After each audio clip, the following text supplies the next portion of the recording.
pop culture shonen. Kitsune no Monogatari teman-teman. Ya, ini salah satu sejarah yang masuk ke beberapa adaptasi anime shonen loh. Dalam hikayatnya, Kitsune sendiri adalah rubah yang telah digunakan ke berbagai media di tiap negara berbeda kan. Tapi bagi bangsa Asia sendiri, Kitsune itu memang punya cerita-cerita menariknya tersendiri. Yang menarik, kisah tentang Kitsune ini masuk ke beberapa lini masa anime shonen terbaik kita, One Piece, Naruto, dan juga Boruto, dan juga beberapa drama Asia lainnya ya sob. Informasi tentang sejarah Kitsune yang populer itu tentu ada di kisah para shinobi sendiri. Bahkan ada momen nih ketika Naruto telah kehilangan rubah ekor 9 yang kala itu, dia itu melebur di udara nih, dan Kitsune sendiri dikabarkan akan muncul lagi sesuai dengan hikayatnya. Apakah itu benar?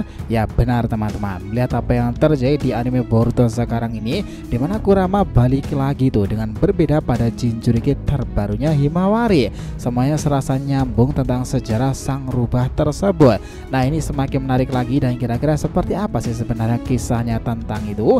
Yuk kita bahas lebih dalam mulai dari sini. Namun sebelum masuk pembahasan, jangan lupa ya untuk like video ini ya nakama.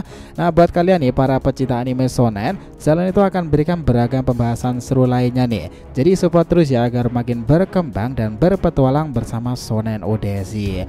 Nah, jika sudah, terima kasih banyak dan mari kita mulai petualangannya.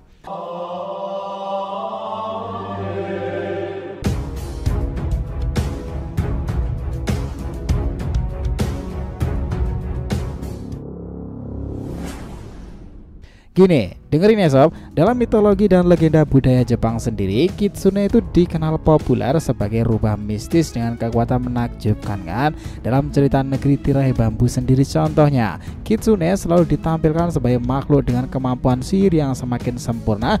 Jika dia ini sudah semakin bijak lagi, semakin bertambah usianya, dia akan mampu membangkitkan kemampuan luar biasa besar pula. Tapi jelas ada resikonya. Konon, dalam legenda mitologi sendiri, Kitsune selalu digambarkan sangatlah setia kepada penjaganya loh teman, atau bahkan dia juga sangat lihai dalam menipu manusia sendiri. Menurut catatan sejarah, semakin banyak ekor yang dimiliki si Kitsune itu, maka semakin kuat pula si rubah Kitsune. Sebagai orang yang beri persembahan Kitsune itu karena dianggap memiliki kekuatan gaib. Dalam catatan Wikipedia juga dijelaskan di sana ya bahwa konsep asli Kitsune itu berkembang pada abad ke-5 sebelum Masehi. Itu lama banget kan. Sebenarnya ini terhubung ke cerita rakyat Tiongkok nih, Jepang dan juga Korea. Cerita paling tua tentang Kitsune itu berasal dari Konjaku Monogatari yang berisi koleksi cerita Jepang dan Tiongkok abad ke-11. Nah, mungkin itu diadaptasi menjadi Kitsune Monogatari ya. Dalam cerita Tiongkok, makhluk ini disebut sebagai Hulijing, arwah rubah yang mirip Kitsune dan memiliki ekor 9 tersebut. Dalam budaya Korea sendiri disebut Gumiho karena juga memiliki 9 ekor di sana tuh. Hidupnya lebih dari 1000 tahun lamanya. Nah, karena budaya itulah yang akhirnya membawa Kitsune itu ke cerita rakyat Jepang pada akhirnya, bahwa itu telah dianggap sudah berdampingan dengan zaman Jepang kuno, sehingga menurut asumsi timbullah legenda asli tentang sejarah Kitsune itu. Istilah Kitsune itu merupakan sebutan untuk siluman rubah yang pulang ke rumah sebagai wanita ketika senja ya, tetapi dia pergi lagi di pagi hari setelah rubah tersebut udah ada di sana. Dalam bahasa Jepang kuno sendiri tuh Kitsune itu berarti datang dan juga tidur nih. Nah, beberapa cerita mengatakan bahwa ekor rubah itu hanya tumbuh kalau rubah tersebut sudah berumur 1000-an tahun loh.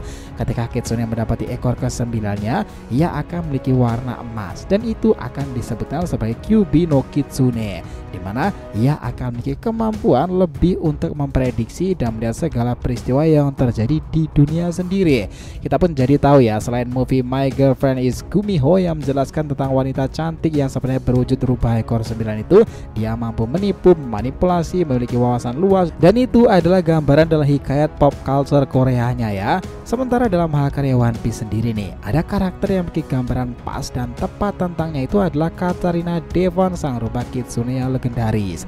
Devon sendiri adalah anggota bajak laut besar Kuroige yang dicap sebagai sekumpulan perompak paling licik dan menakutkan di era ini. Dia, Katarina Devon, tuh mampu manipulasi atau mentransformasi tubuhnya sendiri untuk meniru sosok lain. Nah, Nah, itulah sifatnya ya. Tetapi jika dalam hikayat shinobi populer nih, Kitsune itu adalah Kurama teman-teman. Dalam legendanya Kitsune juga disebut sebagai yokai. Dirinya itu adalah makhluk mistis yang keberadaannya itu sangatlah berbahaya. Di era shinobi sendiri, kisah Naruto memang mengadaptasi cerita unsur Kitsune untuk Kyuubi si Kurama ekor 9. Nah, itu banyak kemiripan di sana ya. Dalam legenda mitologinya sendiri, Kitsune itu adalah perempuan yang memiliki kebencian paling mendalam tetapi memiliki kecintaan paling mendalam pula. Lalu bagaimana di era Naruto ini menjadi sosok rubah itu? Ya, dalam cerita Kitsune di sini dijelaskan bahwa rakyat hewan mitologi ini memiliki umur dari 1000-an tahun lebih kan. Jika kita ingat kembali, Kurama sendiri juga telah hidup sangatlah lama kan. Bahkan di era Rikudo Senin tuh bertahan penuh pengalaman dan masih ada di era Boruto kala itu. Tentu umurnya juga sudah hampir 1000 tahunan kan. Apalagi sekembalinya dia sekarang. Konon dikatakan ketika umurnya menginjak 1000-an tahun, Kitsune itu memiliki kekuatan baru yang bisa digunakan untuk bertempur, dan perubahan itu berbentuk keemasan yang menyebabkan kekuatan itu akan bertambah di sana sob. Itu dikenal sebagai rubah surgawi.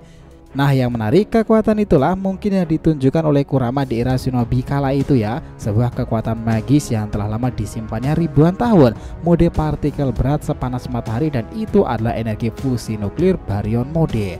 Itu adalah penggambaran adaptasi cerita pop culture yang sangat viral kala itu di sekitar 2020-2021 ketika Kurama di dunia shinobi mengaktifkan teknik terakhirnya untuk menghadapi salah satu bagian dari bangsa Otsutsuki.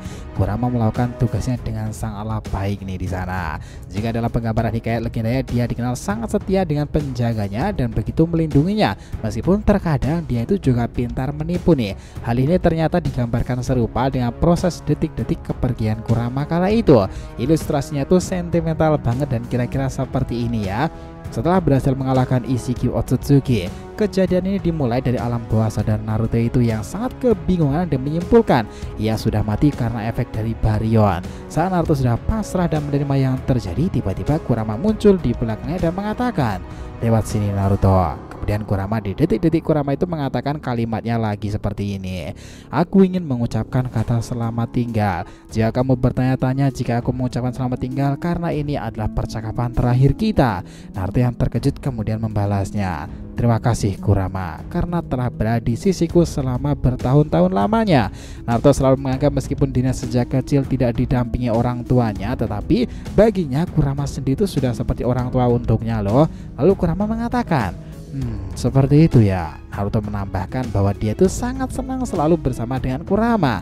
Dia mengatakan permintaan terima kasih nih. Nah, dalam alam bawah sadarnya kala itu, Kurama itu mengungkapkan berkat hubungannya dengan Naruto yang solid, kita berhasil mengalahkan Otsutsuki yang kuat itu dengan mode baryon. Tapi Naruto itu menyangkalnya, ini belumlah berakhir Kurama, masih ada Kawaki, Boruto, dan juga desa. Lalu Kurama mengatakan lagi, "Sekarang kau harus mengurusnya sendiri Naruto. Seperti yang kau tahu, normalnya seorang Jinchuriki akan mati jika picu dalam dirinya diekstrak keluar dengan paksa. Tapi kali ini sangatlah berbeda, kau akan tetap hidup. Sederhananya, cakraku akan menghilang dari tubuhmu, dan mereka yang menyaksikanmu tergeletak saat ini mungkin melihat dirimu itu sudah mati. Tapi itu hanyalah sementara saja. Jangan pernah khawatir, kau akan buka matamu setelah ini. Aku akan mengatakan jujur saja Naruto, maaf aku telah membohongimu. Satu rahasia terbesar baryon mode itu bukanlah mengambil nyawamu, namun harga yang dibayar itu adalah mengambil hidupku sendiri. Dan aku melakukan ini karena aku sudah tahu jika kau tidak pernah setuju jika tahu sejak awal. Jikalau tahu kebenaran seperti itu kan." Disinilah momen-momen sentimental kala itu terjadi ketika Kurama memperingatkan Naruto untuk kedepannya. "Kau sekarang harus lebih berhati-hati lagi karena sudah tidak memiliki kekuatan Jinchuriki dalam tubuhmu. Sampai bertemu lagi Naruto, dan sampai saat itu tiba, semoga hidupmu menyenangkan." Nah, apa setelah itu yang terjadi? Ya, Naruto disegel dalam dimensi Daikokuten tanpa Kurama. Itulah plot twistnya ya. Itu masalah satu momen paling menyedihkan dalam hikayat kisah rubah ekor 9 jika dalam adaptasi shinobi. Namun setelah fase 2 Blue Vortex itu berjalan, ada penambahan informasi menarik nih, dan serasa nyambung lagi dari apa yang dikatakan Kurama sendiri. Jika hikayatnya adalah Kitsune, dia akan bangkit kembali karena sebuah reinkarnasi kan. Itu beneran teman-teman, dia kembali lagi kepada Jinchuriki barunya Uzumaki Himawari. Dikatakan ya bahwa alasan Kurama kembali itu karena sebuah faktor. Faktor tersebut bisa semacam takdir yang Kurama sendiri tak bisa atur di sana. Pada dasarnya Kyuubi itu hanyalah cakra yang diberikan ego kan. Jika seorang memiliki faktor tertentu dan masanya itu Kurama akan balik lagi, dan itulah yang dikenal sebagai reinkarnasinya. Sekarang ini kisah tentang rubah kitsune di dunia shinobi era Boruto itu akan semakin berkembang lagi kan. Penampilan sisi magisnya di tangan Himawari, seorang wanita yang menurut Kurama sendiri itu punya afinitas cakra itu sebesar dirinya loh. Itu bakalan menarik sih ke depan. Nah, kita tahu teman-teman, pada dasarnya sejarah tentang pop culture seperti ini, terkhusus kitsune sendiri memang selalu digunakan oleh berbagai mangaka di Jepang dalam membuat mahakarya ceritanya kan. Kisah One Piece dan dunia shinobi Naruto Boruto itu dianggap kental kaitannya menggunakan tema-tema mitologi seperti kitsune itu. Nah, satu kesamaannya ya, sang mangaka itu selalu memberikan desain karakter kitsune itu ada aura badasnya kan, kuat, kejam, dan juga energi yang sangat besar dan misterius itu. Di kisah One Piece sendiri, Katarina Devon dianggap legenda pula. Kemunculannya selalu mengacaukan, bahkan saat di Amazon Lily, Egghead, maupun saat bersama Van Augur dan juga Kurohige bosnya itu. Well, kitsune itu dalam sejarah ranah pop culture shonen pasti akan diadaptasi lebih menarik lagi sesuai dengan zamannya kan. Sepakat nggak nakama semuanya? Jadi terima kasih banyak ya telah mengikuti cerita ini sampai akhir. Jika kalian punya pendapat, langsung aja komentar di bawah nih dan kita akan usahakan respon, oke? Sampai jumpa di video selanjutnya teman-teman, dan petualangan anime shonen kita lanjutkan lagi next time.